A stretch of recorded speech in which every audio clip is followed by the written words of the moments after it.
Sobra-sobra. And all the time, God is good. siyempre, ano po, muli, isang magandang gabi.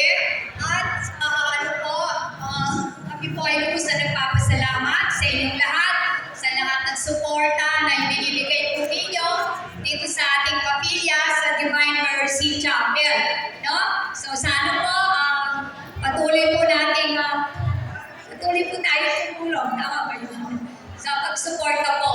Okay? Sa inyo pong lahat, sa mapayapa homeowners, sa lahat po ng ministry, lahat kanina sa GSP, at saka po dito sa atin, lahat ng ministry sa chapel, lalong-lalo na po sa ating mga youth, sa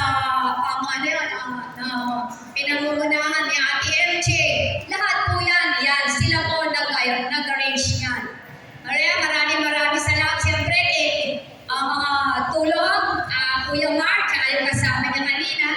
Basta po at saka po ulit sa Homeowners Association.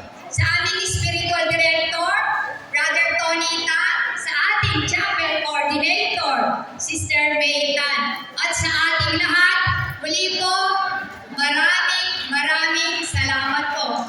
And God bless us all. Salamat po! Ayan, thank you so much po, Tita Dottie.